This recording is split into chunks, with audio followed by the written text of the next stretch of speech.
પીવાના પાણીની લાઇનમાં ભંગાણ સર્જાયું। 6 ફૂટ ઊંચા પાણીના ફુવારા ઉડ્યા। રાવપુરાના મચ્છીપીટ વિસ્તારમાં આ બનાવ બન્યો। હજારો લીટર પાણીનો વેડફાટ થઈ ગયો। પીવાનું જે શુદ્ધ પાણી છે એ ગટરમાં વહી ગયું। એક તરફ નાગરિકોના પીવાના શુદ્ધ પાણી માટે વલખા છે અને બીજી તરફ પાણીનો વેડફાટ થતા તંત્રની કામગીરી સામે પણ સવાલ ઉઠી રહ્યા છે। તસવીરોમાં જોઈ શકાય છે કે પાણીનો કેટલો વેડફાટ થઈ રહ્યો છે। વડોદરાથી સંવાદદાતા હાર્દિક દીક્ષિત જોડાયા છે। હાર્દિક, વડોદરામાં પીવાની પાણીની લાઈન છે જેમાં ભંગાણ થયું છે, શાસકોના ધ્યાનમાં આ મુદ્દો આવ્યો છે ખરો?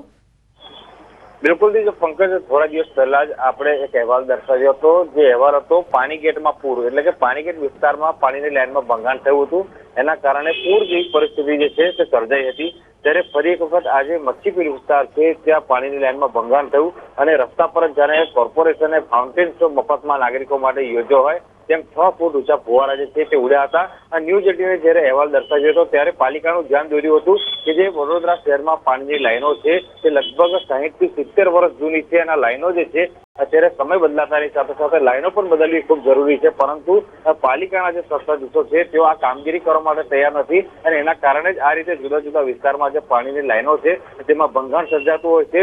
હજી આ શરૂઆત છે, જેમ જેમ સમય આગળ જશે, દિવસો આગળ વધશે તેમ તેમ જુદા જુદા વિસ્તારમાં પાણીની લાઈનમાં ભંગાણ જે છે તેની સમસ્યા વધવાની છે। એટલે પાણીની લાઈનો બદલવી અત્યારે અનિવાર્ય બન્યું છે અને નાગરિકો જે છે તે પાણી માટે વલખા મારતા હોય છે ત્યારે પાલિકાના પાપે આ રીતે પીવાનું શુદ્ધ પાણી છે તેનો વેડફાટ થતો જોવા મળી રહ્યો છે। જી હાર્દિક, આભાર માહિતી આપવા માટે। રાજા કૃષ્ણકુમારસિંહજી યુનિવર્સિટીમાં કાયમી કુલપતિની નિમણૂકની માંગ ઉઠી। યુનિવર્સિટીમાં મોટાભાગના હોદ્દાઓ પર ઇન્ચાર્જ પર મૂકેલા વહીવટદારો કામ કરી રહ્યા છે, જેના કારણે યુનિવર્સિટીમાં નીતિ વિષયક નિર્ણયો લઈ શકાતા નથી। જો કે સરકારમાં કાયમી કુલપતિની નિમણૂક કરવા અગાઉ રજૂઆત પણ થઈ છે, છતાં તેનો કોઈ ઉકેલ આવ્યો નથી। ખુદ વાઇસ ચાન્સેલરની સીટ પણ ઇન્ચાર્જથી ભરાયેલી છે। એક તરફ યુનિવર્સિટી પરિસરમાં રોડ રસ્તાઓ જર્જરિત છે અને બીજી તરફ યુનિવર્સિટીને મળેલી લાખો રૂપિયાની ગ્રાન્ટ હજુ પણ વણ વપરાયેલી છે। ગુજરાત પબ્લિક એક્ટ લાગુ થયાને 1 વર્ષ થઈ ગયું, હજુ પણ યુનિવર્સિટીના તમામ વિષયો માટેના બોર્ડની રચના પૂરી થઈ શકી નથી।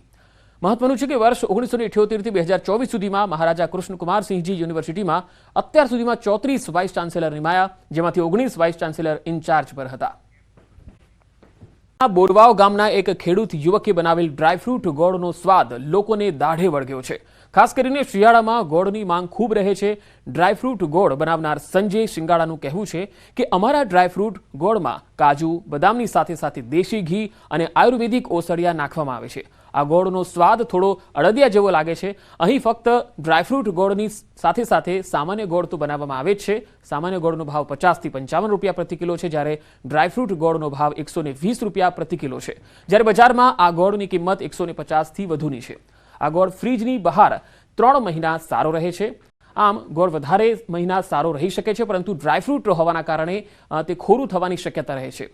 હાલ આ ગોળનો સ્વાદ આસપાસના વિસ્તારમાં લોકોને દાઢે વળગ્યો છે।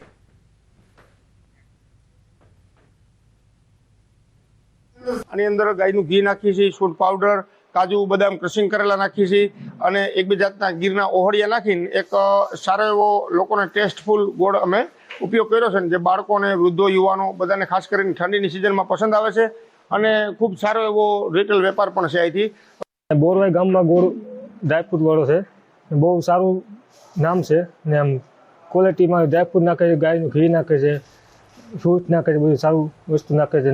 બહુ એની પહેલાં અમે એકવાર લઈ જતા, ત્યાં અમને બહુ સારો ટેસ્ટ આવ્યો છે, પાછા અમે લેવા આવ્યા છે। સમર્થનમાં આવ્યા છે સંતો। મહંત વિજય બાપુના સમર્થનમાં આવ્યા છે સાધુ સંતો। છાયા મંડળના સંતોએ વિજય બાપુ સાથે મુલાકાત કરી। સત્તાધાર ખાતે ધર્મસભા બોલાવવાની લાગણી પણ વ્યક્ત કરી। સાધુ સંતોએ સમર્થન આપતા કહ્યું, સત્તાધારના મહંત વિજય બાપુ એકલા નથી, સંતો તેમની સાથે છે, સત્ય બહાર આવવું જોઈએ। વધુ એક સરકારી કર્મચારી લાંચ લેતા પકડાયો છે। કાર્યપાલક ઇજનેર માર્ગ અને મકાન વિભાગની કચેરીમાં એસીબી દ્વારા છટકું ગોઠવવામાં આવ્યું। R&B વિભાગનો સિનિયર ક્લાર્ક લાંચ લેતા ઝડપાયો છે। રવિ રાજુ મજેઠિયા 5000ની લાંચ સ્વીકારતા રંગે હાથે ઝડપાયો। ફરિયાદીએ સરકારી ક્વાર્ટર મેળવવા 5 મહિના પહેલા અરજી કરી હતી। ક્વાર્ટર ઉપલબ્ધ ન હોવાથી ફરિયાદીને મકાન ભાડું મેળવવા પ્રમાણપત્રની જરૂર હતી। આ પ્રમાણપત્ર આપવા લાંચની માંગણી કરાઈ હતી। લગ્નના 1 દિવસ પહેલા મોરતિયાએ ખાવી પડી જેલની હવા। લગ્ન પ્રસંગ માટે બુક કરાવેલા હોલમાં રમતો હતો જુગાર। વરરાજા અને સંબંધીઓ જુગાર રમતા રંગે હાથે પકડાઈ ગયા। વરરાજા નવાઝ શરીફ કાંગડાના આવતીકાલે લગ્ન હતા। રાંદેર વિસ્તારમાં આવેલ ટુંબી હોલમાં રમતા હતા જુગાર। રાંદેર પોલીસે બાતમીના આધારે ટુંબી હોલમાં રેડ પાડી અને આ રેડ દરમિયાન એક વરરાજા સાથે 13 લોકોને ઝડપી લીધા. વરરાજા નવાઝ શરીફ કાંગડાના અને તેના ભાઈને જામીન આપી દેવાયા. પોલીસે 76,000થી વધુની રોકડ અને મોબાઈલ કબજે લીધા છે. આશરે 2 લાખથી વધુનો મુદ્દામાલ પણ જપ્ત કરાયો છે. નવાબ કાગડા કરીને છે એ તુંબી હોલમાં એના ભાઈના લગ્ન હતા એટલે હોલ ભાડે રાખેલો હતો અને ત્યાં જુગાર રમતા હતા. એ જુગાર રમતા ત્યાં પોલીસને બાતમી મળેલ, જેથી 13 જેટલા કુલ ઈસમોને 2 લાખ જેટલા મુદ્દામાલ સાથે મોબાઈલ ફોન સાથે પકડી પાડેલ છે અને તેમના વિરુદ્ધમાં કાયદેસરની કાર્યવાહી કરવામાં આવેલ છે. એમાં એક વરરાજા બધા જે કાગડા છે એ નવાબ કાગડા એનો જ ભાઈ છે, નદીમ આસિફ કાગડા કરીને છે, એના લગ્ન હતા. એટલા માટે ગેસ રિફિલિંગ કૌભાંડમાં મોટા ખુલાસા થયા. ગેસ કૌભાંડમાં એજન્સીના માલિકની સંડોવણી સામે આવી. સિલિન્ડરના ડિલિવરી ચાર્જ પોસાતો ન હોવાથી ચોરી ખુદ એજન્સીનો માલિક જ કરતો હતો અને એ જ ચોર નીકળ્યો છે. શહેરના શ્રીનાથ ગેસ એજન્સીમાંથી ગેસ રિફિલિંગ કૌભાંડ પકડાયું, જેમાં રણોલી વિસ્તારમાંથી દરોડો પાડી અને 10 આરોપીઓને પકડી લેવાયા, જેમની પૂછપરછમાં આ ખુલાસો થયો. તપાસમાં સામે આવ્યું કે 7 મહિનાથી રાધણ ગેસના બોટલમાંથી ચોરી થતી હતી. આ મામલે સુપરવાઇઝર મયુદ્દીન ઘરેલું ગેસ સિલિન્ડરમાંથી કોમર્શિયલ સિલિન્ડર તૈયાર કરાવતો હતો. શ્રીનાથ ગેસ એજન્સીનો માલિક હિરેન મહેતા વોન્ટેડ છે. આ મામલે પોલીસે 5 ટેમ્પા, 174 સિલિન્ડર, 33,000 રોકડા અને 9 મોબાઈલ સહિતનો મુદ્દામાલ જપ્ત કર્યો. વધુ એક શાળાને નોટિસ ફટકારવામાં આવી. સેટેલાઇટની ઇન્ટરનેશનલ સ્કૂલને નોટિસ ફટકારવામાં આવી. નવા બિલ્ડિંગની બીયુ પરવાનગી ન હોવાનું સામે આવ્યું છે. ડીઈઓએ નોટિસ આપીને ખુલાસો માંગ્યો છે.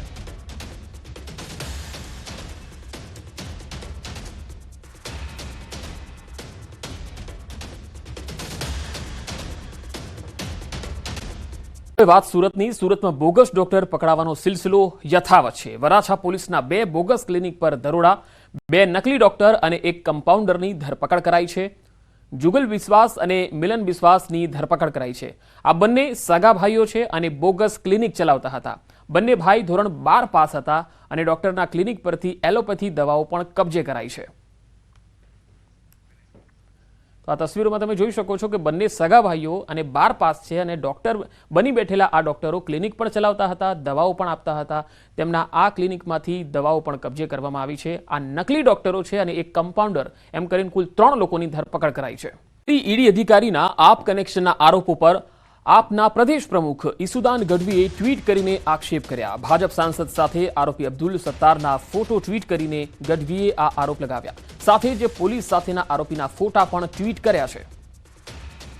તો આ પ્રદેશ પ્રમુખના આક્ષેપોને ભાજપે પણ જવાબ આપ્યો છે. પ્રદેશ ભાજપ પ્રવક્તા યજ્ઞેશ દવે કહ્યું છે કે જાહેર જીવનમાં રહેતા નેતા કોઈને મળે તો તેનો ક્રાઇમ રેકોર્ડ નથી જોવાતો. સાથે જ તેમણે આરોપીએ કરેલા કબૂલાતનામા અંગે પણ મોટો ખુલાસો કર્યો. ભારતીય જનતા પાર્ટીના કોઈ પણ નેતા હોય, બધા લોકપ્રિય નેતાઓ છે, લોકપ્રિય નેતા પ્રજાની વચ્ચે જતા હોય છે, ત્યારે પ્રજાના વ્યક્તિઓ એની સાથે ફોટા પડાવતા હોય છે. ત્યારે કોઈ ક્રિમિનલ રેકોર્ડ હોય કે ન હોય એનો કંઈ ખ્યાલ નથી, પરંતુ એ ભારતીય જનતા પાર્ટી એવા કોઈ ક્રિમિનલને પોતાના પક્ષના પદાધિકારી નથી બનાવતા. અને કદાચ કોઈ પક્ષનો પદાધિકારી હોય અને કદાચ સરચૂકથી ક્યાંક કોઈ ક્રિમિનલમાં સંડોવાયેલો હોય તો ભારતીય જનતા પાર્ટી એને બરખાસ્ત કરી એને સજા પણ કરે છે અને એમાં પણ અચકાતી નથી પડતી. અને એમાં જ્યારે નકલી ઈડી બની અને આમ આદમી પાર્ટીનો મહામંત્રી પકડાતો હોય કચ્છનો, ત્યારે ઈસુદાનભાઈ લાજવારી જગ્યાએ ગાજી રહ્યા છે. એ વ્યક્તિ પોતે કબૂલાત કરે છે કે જે હું નકલી ઈડી બનીને પૈસા ખંખેરતો હતો એના 10% ભાગ હું આમ આદમી પાર્ટીના નેતાઓને આપતો હતો ગુજરાતના.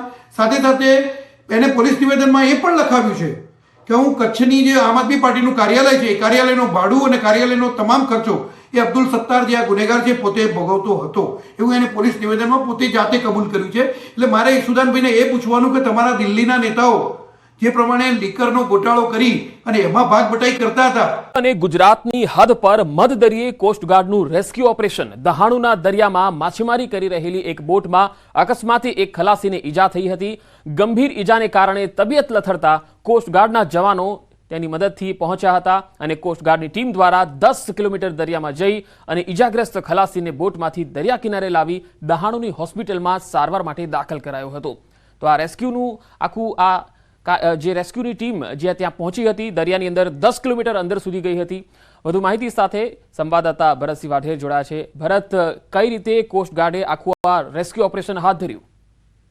બિલકુલ પંકજ, વલસાડના અને મહારાષ્ટ્રની હદ પર આવેલા દાહણુના દરિયા કિનારે અંદર 10 કિલોમીટર દૂર એક માછીમારી કરી રહેલી રાધેકૃષ્ણ નામની એક બોટમાં કોઈ કારણસર એક ખલાસીને ઈજા થઈ હતી. તેને તાત્કાલિક સારવારની જરૂર હતી. આથી બોટ માલિકે કોસ્ટગાર્ડને તેની જાણ કરી હતી. બનાવની જાણ થતાં જ કોસ્ટગાર્ડની રેસ્ક્યુ ટીમ તાત્કાલિક સ્થળ પર પહોંચી હતી અને દરિયા કિનારેથી 10 કિલોમીટર અંદર જઈ અને બોટમાં ઈજાગ્રસ્ત ખલાસીનું રેસ્ક્યુ કર્યું હતું ને ત્યારબાદ તેને દરિયા કિનારે લાવી અને દાહણુની એક હોસ્પિટલમાં સારવાર માટે ખસેડવામાં આવ્યો હતો. આમ કોસ્ટગાર્ડની ટીમ તાત્કાલિક બનાવની જાણ થતાં જ ઈજાગ્રસ્ત ખલાસીના વહારે પહોંચી હતી અને રેસ્ક્યુ કર્યું હતું. આમ 10 કિલોમીટર દૂર દરિયામાં દિલધડક રેસ્ક્યુનો વિડીયો ત્યારે સોશિયલ મીડિયામાં વાયરલ થઈ રહ્યો છે અને કોસ્ટગાર્ડની કામગીરીની સરાહના થઈ રહી છે. પંકજ. જી ભરત, આપ મારી સાથે જોડાયેલા રહેશો. તો મધદરિયે કોસ્ટગાર્ડનું આ રેસ્ક્યુ ઓપરેશન, જેના દ્રશ્યો આપ જોઈ શકો છો.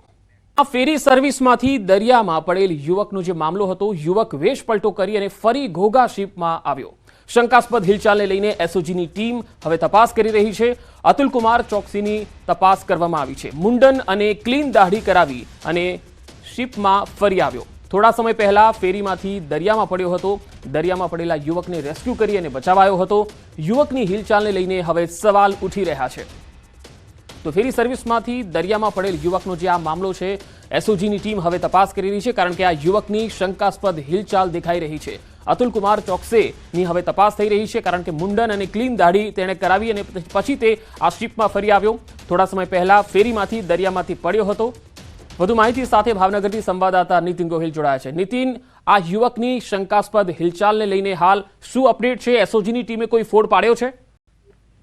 ચોક્કસ વાત કરીએ તો આ જે યુવક છે, અતુલ નામનો યુવક, તે અગાઉ થોડા દિવસ પહેલા પણ જે ઘોઘાથી હજીરા રોપેક્સ સર્વિસ છે તેમાં ગયો હતો ને તેમાં તેમને દરિયામાં પડવાનો પ્રયાસ કર્યો હતો અને દરિયામાં પડ્યો હતો. ત્યારબાદ સ્થાનિક એરિયાના જે લોકો હોય છે, જે ક્રૂ મેમ્બરો સાથેના, તે લોકોએ તેમને બચાવ્યો હતો. પરંતુ ફરી વખત આ શખ્સ છે તે સુરતથી પોતે ભાવનગર આવ્યો અને ફરી વખત તે માથે મુંડન કરાવી અને પછી કોઈ ફરી વખત આ બાબતનું કોઈ કૃત્ય કરવાને લઈ અને આવ્યો હોય તેવું શંકા ઉપજાવી રહ્યું છે, કારણ કે તેમનું આધાર કાર્ડ ચેક કરતા યુવક છે તે પકડાયો હતો અને હાલ ઘોઘા પોલીસ અને એસઓજી પોલીસ છે તેમને આ યુવક છે તે સોંપવામાં આવ્યો છે. ને આ જે યુવક છે તેમની એક બાબત છે તે સામે આવી છે કે આ યુવકને એક C6 નામની બીમારી, એટલે કે દરિયામાં પાણીને લઈને કોઈ આ બીમારી આ યુવકને હોઈ શકે. યુવાનના બેકગ્રાઉન્ડની વાત કરીએ તો યુવાન પોતે અગાઉ પણ આઈએસની પરીક્ષા માટે ઘણી તૈયારીઓ કરી ચૂક્યો છે અને પરીક્ષાઓ આપી ચૂક્યો છે. એટલે કંઈક ને કંઈક ચોક્કસ કહી શકાય કે સાયકો એનું માઇન્ડ થઈ ગયું હોય, તેને લઈને આ પ્રકારના યુવક છે કે બીજી વખત એને આવો પ્રયાસ કર્યો છે. જી નીતિન, આભાર માહિતી આપવા માટે. કાંડમાં વધુ એક આરોપીની ધરપકડ કરાઈ છે. મહિલા આરોપીની ક્રાઇમ બ્રાન્ચે ધરપકડ કરી છે. આરોપી રાજશ્રી કોઠારીની રાજસ્થાનથી ધરપકડ કરાઈ છે. આરોપીની ક્રાઇમ બ્રાન્ચે ધરપકડ કરી લીધી છે. ખ્યાતિ હોસ્પિટલમાં રાજશ્રી કોઠારી ભાગીદાર છે. તો આ મહત્વપૂર્ણ ખબર આવી રહી છે. ખ્યાતિ કાંડ મામલે એક આરોપીની ધરપકડ કરાઈ છે. મહિલા આરોપી છે જેની ક્રાઇમ બ્રાન્ચે ધરપકડ કરી છે. રાજશ્રી કોઠારી, જેની રાજસ્થાનથી ધરપકડ કરવામાં આવી છે. ક્રાઇમ બ્રાન્ચની ટીમ તેને અમદાવાદ લઈને આવી છે અને ખ્યાતિ હોસ્પિટલમાં રાજશ્રી કોઠારી ભાગીદાર હોવાનું ખુલ્યું છે. હવે તેમની પૂછપરછમાં વધુ કેટલીક હકીકતો પણ સામે આવે તેવી શક્યતા છે. તો ખ્યાતિકાંડમાં વધુ એક આરોપીની ધરપકડ. આ મામલામાં જે રીતે ચર્ચાસ્પદ આખો આ મામલો રહ્યો છે અને હવે વધુ એક ધરપકડ મહિલા આરોપીની ક્રાઇમ બ્રાન્ચે કરી લીધી છે. રાજસ્થાનથી રાજશ્રી કોઠારીની ધરપકડ કરવામાં આવી છે અને ખ્યાતિ હોસ્પિટલમાંથી ભાગીદાર હોવાનું તપાસમાં ખુલ્યું હતું અને તેના કારણે જ ક્રાઇમ બ્રાન્ચે રાજસ્થાનથી તેમની ધરપકડ કરી છે. હવે તેમની પૂછપરછમાં વધુ કેટલીક હકીકતો સામે આવે તેવી શક્યતા છે. અમદાવાદના ખ્યાતિકાંડમાં વધુ એક ધરપકડ. ખ્યાતિકાંડનો મામલો જે ખૂબ જ ચર્ચાસ્પદ રહ્યો હતો અને ઓપરેશન કઈ રીતે થઈ રહ્યા હતા અને તેમાં પણ PMJAY નો કઈ રીતે દુરુપયોગ થતો હતો એ આપણે સૌએ જોયું છે અને તેમાં એક બાદ એક ધરપકડ થઈ છે. અને હવે વધુ એક ધરપકડ એક મહિલા આરોપીની કરવામાં આવી છે રાજસ્થાનથી અને રાજશ્રી કોઠારી નામ છે આ મહિલાનું, જે આ હોસ્પિટલમાં ભાગીદાર હતી. ક્રાઇમ બ્રાન્ચની ટીમ રાજસ્થાનથી આ મહિલાને ધરપકડ કરી અને હવે અમદાવાદ લઈ આવી છે. વધુ કેટલીક પૂછપરછ આ મહિલા આરોપીની થશે, કારણ કે આ હોસ્પિટલમાં કઈ રીતે વહીવટ થતો હતો, કેવી રીતે ત્યાં ટાર્ગેટ આપવામાં આવતા હતા તેમની ટીમને, વધુને વધુ ઓપરેશન કેવી રીતે કરવા અને કેવી રીતે ટાર્ગેટ આપવા અને ગામોમાં કેવી રીતે મોકલતા હતા, તેની કેટલીક હકીકત તેમની પાસે પણ હોઈ શકે છે, કેટલીક જાણકારી તેમની પાસે હોઈ શકે છે. ક્રાઇમ બ્રાન્ચની ટીમ આ મહિલા આરોપીની પૂછપરછમાં આ બાબતનો ઉકેલ મેળવે તેવી શક્યતા છે. આ સિવાયના પણ ઘણા બધા પાસાઓ છે તેની પણ તપાસ થઈ શકે છે.